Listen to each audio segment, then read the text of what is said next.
JD11 Network here alongside Santiago, Border Boys, Luna. Hello, nice to meet you. Nice to be here. Nice to be here. This is my first time. Before. But yeah, man, hey, I'm really happy you're here. Obviously, you are 2-0 right now, but both of your fights have been in TJ, so you're making your U.S. MMA debut.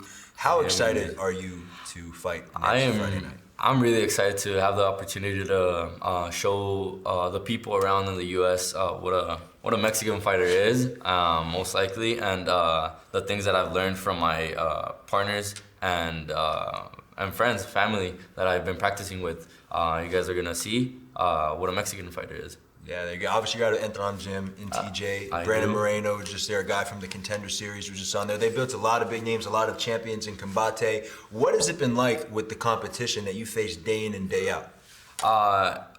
The thing that I notice is it's giving me the strength into the fights and that being comfortable in the cage, you know. Yeah. Because I practice day to day with UFC fighters, pro fighters. I'm an amateur. I'm the only one under 20. Yeah. Like I'm 18 years old. And Mike Morales is at the gym too, right? Michael Morales is at the gym. You can see like different UFC fighters. Problema Quiñones, Michael Morales, Jasmine Yoregi. Yeah, she's fighting on tomorrow. Tomorrow she fights. So I feel really comfortable with it. I think it's helping me a lot right now that I'm barely starting on MMA, and I'm getting to that potential where I want to be. Yeah, absolutely. Well, let's talk about where the potential starts. It starts with the wrestling. And you went to San Ysidro High School. You're one of the greatest wrestlers that school has ever seen. That school has had a long story of great wrestlers.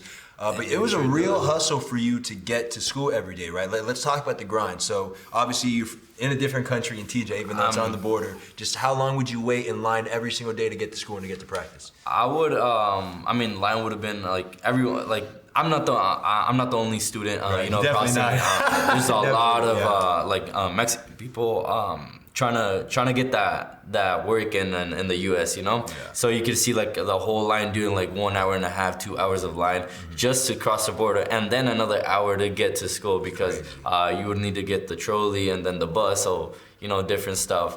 I think it's a hustle. It's all mental. Whoever wants it can get it. But it was pretty tough, but I wanted it, you know. I didn't want to stay, I wanted to get out of my comfort zone, that it was TJ with my parents and stuff. I wanted it open, so I feel good.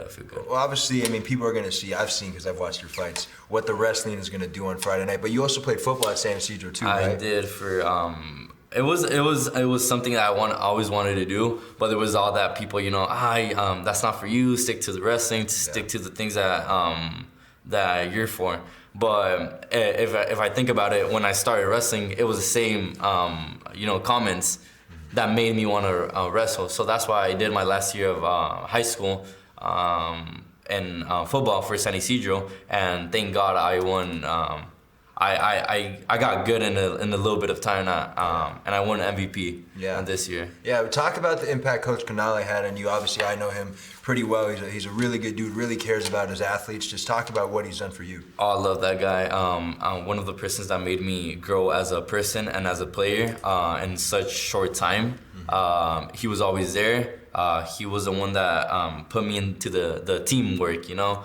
Some coaches, don't want to say names, but they would not really appreciate the work that I would put in, and he was the one helping me out to get my work seen by other people. He's a great dude. Obviously, we met because I am the broadcaster of the Border Boys. Our whole team, all the Mexican guys, they had a nickname. So Sebastian was Sebastian Muy Bueno Medina. Magala was Magala Magnifico. Pollo Perfecto. Flores Fantastico. Tovar Terrifico.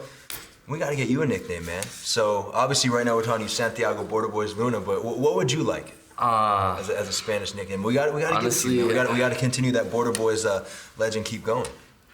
I would say this is a name that I always had with my with my video games and stuff. You know, I used to I got into the stage where I was streaming and stuff. I'd put lunatic because of my last name, you know, Luna. But I don't know if I could put that, if I would really want to put that, you know, as a nickname. But it's one of the options that I have right now. We'll figure something out for sure. I'll definitely come up with something. Yeah. What is your favorite of the nicknames I gave the Border Boys? Probably Magalo's Magalo Magnifico. Yeah. Something good. Yeah. Or Muy Bueno Medina. Muy Bueno That was a good Medina. one. Yeah. Really, I mean, I'm really friends with those guys. When spent the best year, senior year with them. Yeah. So really appreciate They're that. good. What's your best memory with those guys? Just in school. I mean, school for me it was. I didn't want to be in school. I wanted to be practicing and stuff. So they were like the motivation for me to be there. And lunch or like I would get out of like classes and just be hanging out with them. So it was that for me. Last question about San Ysidro. Obviously, this year the Border Boys are going to be a nationally ranked team. Hopefully, Mikey Williams is coming back. He is. That's they have the guys like Angelo Gill, Ty Ingram. Andre Tovar is still there. I mean, how excited are you for your school to be one of the biggest teams in the nation? I feel happy for all the team, and for the school overall because not only for what's it called basketball because I see the football team going big, with the staff that we got and how we started last year and how they're still continuing with that same talent and getting more talent for sure. But yeah, I feel happy for them and for me as well because when they get to know San Ysidro, they get to know my story too. Yeah. So that's a big part of it. Absolutely. Well, let's end on this, man. Obviously, you have an opponent. You have no idea who he is. I mean, by pictures and stuff. Yeah. I don't honestly. But do you have a message for your opponent? I mean, you're about to be fighting on the biggest stage of your life on pay-per-view in front of thousands of people on August 19th. So your message for your opponent. Andrew, I don't know how to spell your last name. I don't even know, but expect a good wrestler, a high potential wrestler. Start practicing it because you're gonna go down a bunch of fucking times and I'm gonna fuck you up in the ground. Yeah. That's all I have to say. Yeah, well said. Santiago, Border Boys, Luna, let the people know where they can find you on social media. You can find me as Border Boy Luna on Instagram, Santiago Luna on Facebook, and Santiago Luna on YouTube as well. Yeah, hey, he's gonna be putting on for San Ysidro, for the Border Boys. Yes, my sir. guy, mi hermano. That's Thanks all. for the time, brother.